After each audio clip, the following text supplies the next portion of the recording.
घर बनाने से पहले उस जगह पर बांध दीजिए 3 दिन के लिए गायें। वास्तु दोष खत्म।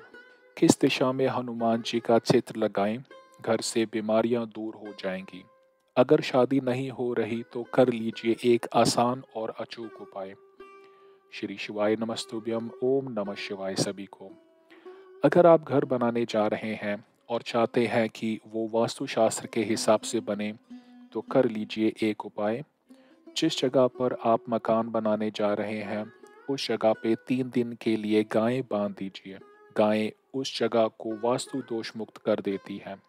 पंडित प्रदीप मिश्रा जी बता रहे हैं कि क्यों हनुमान जी की फोटो उत्तर दिशा में लगानी चाहिए। फोटो उत्तर की दीवार पे दक्षिण को देखते हुए लगाते हैं क्योंकि जब कोई बीमारी, एक्सीडेंट या नुकसान का योग बनता है तो दक्षिण से बनता है। तो दक्षिण की तरफ मुंह करके हनुमान जी का चित्र लगाना चाहिए। और गुरुजी शादी का उपाय भी बता रहे हैं। अगर किसी की शादी में देरी हो रही है तो उसके लिए एक आसान और अचूक उपाय बताया गया है। 3 महीने में शादी हो जाएगी।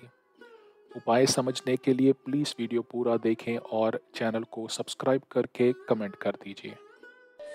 हमारा आपसे केवल इतना निवेदन, इस पूरे श्रोता भाई बहनों से केवल इतना सा निवेदन है कि जिस भूमि को, जिस मकान को, जिस जमीन को, जिस जायदाद को आप बनाना चाहते हैं, जिस प्लाट को आप निर्मित करना चाहते हैं। कई कई घर ऐसे किराए के मकान में रहते थे तो अच्छे रहते थे, जब से घर बनाया, प्रवेश करा, तब से रो रहा है। 25 बार वास्तु शास्त्री वालों को बुला लिया, उसने यहाँ से सीढ़ी तोड़ दो, यहाँ से बना दो, यहाँ बाथरूम तोड़ दो, यहाँ से बना दो, ये पीछे से रास्ता कर दो, यहाँ से बना दो। ईमानदारी से कहना, पहले के समय में क्या वास्तु शास्त्री होते थे? नहीं। घर के बुजुर्ग कहते थे यहाँ कमरा बना दे बेटा, बेटा कमरा बना देता। यहाँ रसोई घर बना दे बेटा, घर के बुजुर्ग कहते थे वहां कमरा बनता था। घर के बुजुर्ग कहते थे वहां पर भोजन बनता था। उसके बाद भी उनके घर में शांति होती थी, फिर भी उनके घर में समृद्धि होती थी, लक्ष्मी की कोई कमी नहीं होती थी। कमाते कम थे पर ऐश की जिंदगी जीते थे, सुखमय जीवन जीते थे। आज के जमाने में बेटा कमा रहा, बहू कमा रही, पोता कमा रहा, पोती कमा रही, दादा कमा रहा, सारा घर कमा रहा है। उसके बाद भी सुख और समृद्धि और शांति नहीं है, उसके बाद भी आनंद की अनुभूति नहीं है, उसके बाद भी हमेशा रोना केवल सुख का होता है। जरा सा घर में 4 लोग रह रहे हैं पर चारों के मुंह भगोने जैसे रहते हैं। एक तपेले जैसा मुंह, एक भगोने जैसा मुंह, एक थाली जैसा मुंह, एक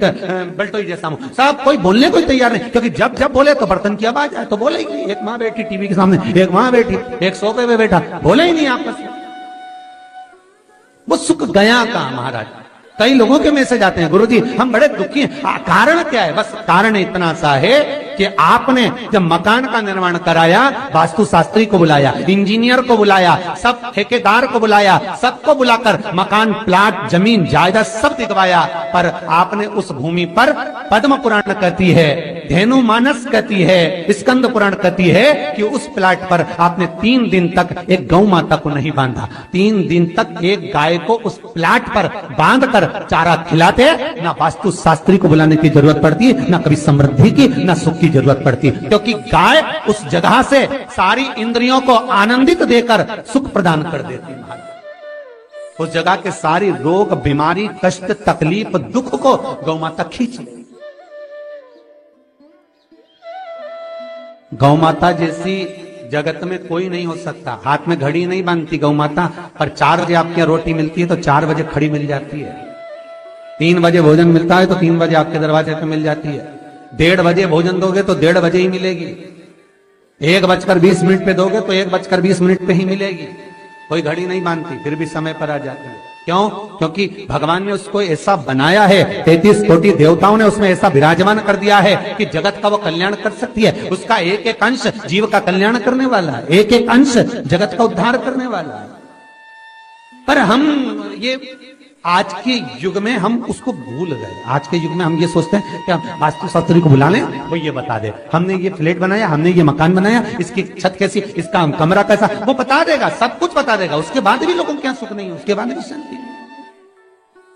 फिर चलो तो चलो किसी बाबा जोगी क्या पहुंच गए जो ऐसा घूम घूम के बताता, और उसके यहाँ जाकर पूछ लिया, बताओ बाबा जी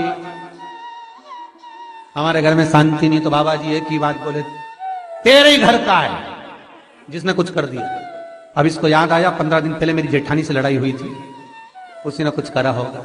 अब बताओ बाबा जी ने आपस में ऐसा बीज बो दिया कि घर और जुड़ा हुआ था तो टूट गया। कोई बाबा, जोगी, सन्यासी, तपस्वी, साधक, उपासक कभी नहीं कहता कि घर का है। हमेशा याद रखो, संसार में किसी की सामर्थ्यता नहीं है कि कोई आपका बुरा कर दे। किसी की सामर्थ्यता नहीं। संसार में किसी की सामर्थ्यता नहीं कि आपका बुरा कर दे। बस आपका बुरा आपका किया हुआ कर्म करता, कोई दूसरा नहीं कर सकता। एक नींबू गिर गया दरवाजे पे तो 14 दिन तक नींद नहीं आई। सीसीटीवी कैमरे में देखो कौन पटक के गया, मेरे को तो 3 दिन से शंका हो रही पड़ोसन पे। अब बताओ, जब कैमरे में देख लिया तब मालूम पड़ा बेचारा साइकिल वाला सब्जी लेके जा रहा था उसके घर पे और नींबू पॉलीथीन से टपक गया। तब सुकून मिला कि ये नींबू, तब सोई आराम से कि पड़ोसन ने कुछ नहीं किया। ना जाने किसने क्या विद्या कर दी, ना जाने कौन ने कौन सा टोना मार दिया। केवल एक दीवार ऐसी होती है जहां पर हनुमान जी का चित्र लगाया जाता है। चाहे तुम पर्वत उठाने वाला चित्र लगाओ हनुमान जी का, चाहे बैठे हुए लगाओ, चाहे रामायण पढ़ने वाला लगाओ, चाहे लंका दहन करने वाला लगाओ, चाहे राम नाम जपने वाला लगाओ, चाहे लक्ष्मण को संजीवनी देने वाला लगाओ, चाहे मौन मुद्रा में लगा दो, चाहे स्तुति में लगा दो, चाहे भजन में लगा दो। हनुमान जी का कोई भी चित्र लगता है तो ना पूरब में लगेगा, ना पश्चिम में लगेगा, ना दक्षिण में लगेगा। हनुमान जी का अगर चित्र लगता है तो उत्तर की दीवार में दक्षिण को देखते हुए लगता है।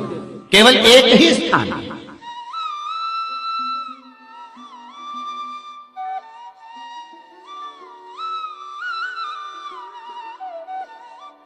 जैसे पूर्वजों के चित्र को, पितरों के चित्र को, गए हुए हमारे जीवों के चित्र को दक्षिण में विराजमान किया जाता है, उसी तरह हनुमान को उत्तर में विराजमान कर कर दृष्टि दक्षिण में कर दी जाती है।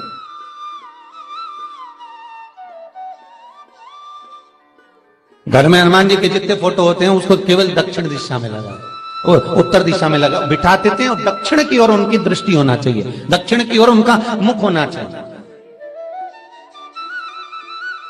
क्यों?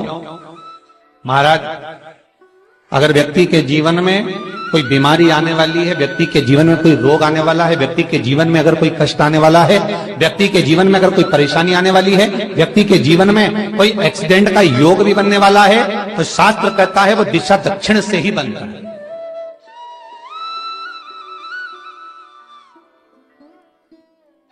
ये दक्षिण जो दिशा है ये यम की दिशा है।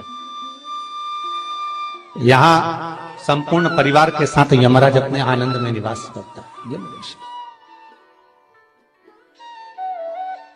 और जब हमारे घर में, हम ये नहीं करें कि आप हनुमान जी का फोटो लगाओ, हम ये भी नहीं करें, आपके घर में हो और आपने अगर विराजमान कर रखा है किसी दिशा में तो हमारा तो निवेदन रहेगा, अभी तक आपने अगर जैसा रखा पर एक बार दिशा बदल कर देखना कि रोग, बीमारी, कष्ट, दुख, तकलीफों में आपको लाभ मिला कि ना मिला। हनुमान जी ने केवल दक्षिण दिशा की ओर अगर मुख कर हमने विराजमान कर दिया, फोटो ही विराज दिया। हम ये नहीं कहेंगे आपसे कि आप बाजार से फोटो खरीद कर लाओ फिर लगाओ, नहीं, आपके घर में हो तो आप लगा दीजिए, आपके घर में हो तो विराजमान करें।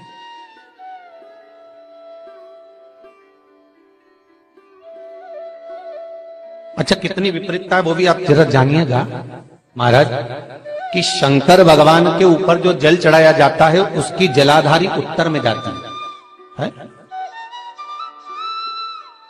कई लोगों को तो आज भी तुलसी उतारना तक नहीं आता कि तुलसी का दल कैसे उतारा जाता है। कई जगह तुलसी के क्यारे के नीचे शंकर जी का शिवलिंग रख दिया जाता है। महाराज नहीं है ध्यान, बस चल रहा है स्मरण।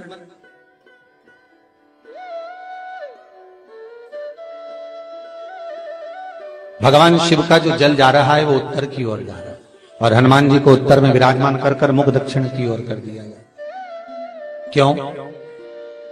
प्रबल दिशाओं में उत्तर और दक्षिण, महाराज, ये जो दो दिशाएं इनको साधने के लिए कोई देवता आगे नहीं आता। अगर इन दिशाओं को कोई साधने वाला है तो केवल एक देवाधिदेव महादेव ही हो सकता है। काल का हरण करने वाला वो महान काल ही हो सकता है। शंकर का ही एक अवतार है हनुमान जी महाराज, रुद्र अवतार महाराज। हनुमान जी से कहा तुम दक्षिण की ओर दिशा पर संभालिए। शिव जी कहते हैं मेरा जल जब उत्तर की ओर जाएगा तो इस दिशा को मैं संभालूं। चिंता ना करिए। किसी लड़का और लड़की का विवाह नहीं हो रहा, 30 साल हो गए, 32 साल हो गए, 34 साल हो गए, लड़का लड़की का विवाह ही नहीं हो रहा। बहुत टेंशन है माता पिता। कोई मंगली है, कोई मांगलिक है, थोड़ा धीरे कम करो, प्लेन रखो। कोई मांगलिक है, कोई मंगल है,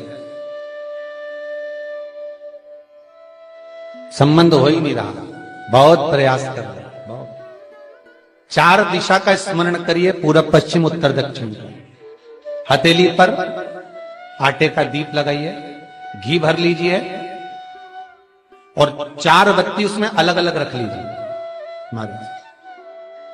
थोड़ा सा पीला चावल हल्दी में कर उसमें डाल लीजिए। जो लड़का और लड़की का विवाह करना उसी के हाथ में देना है।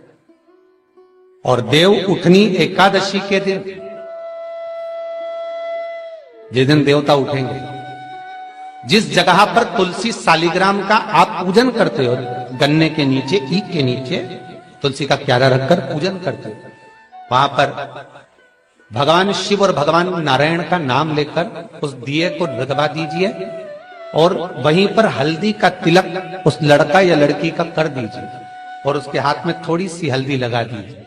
महाराज 2.5 महीने 3 महीने तो बहुत हो गए, उस बच्चा और बच्ची का विवाह पक्का हो।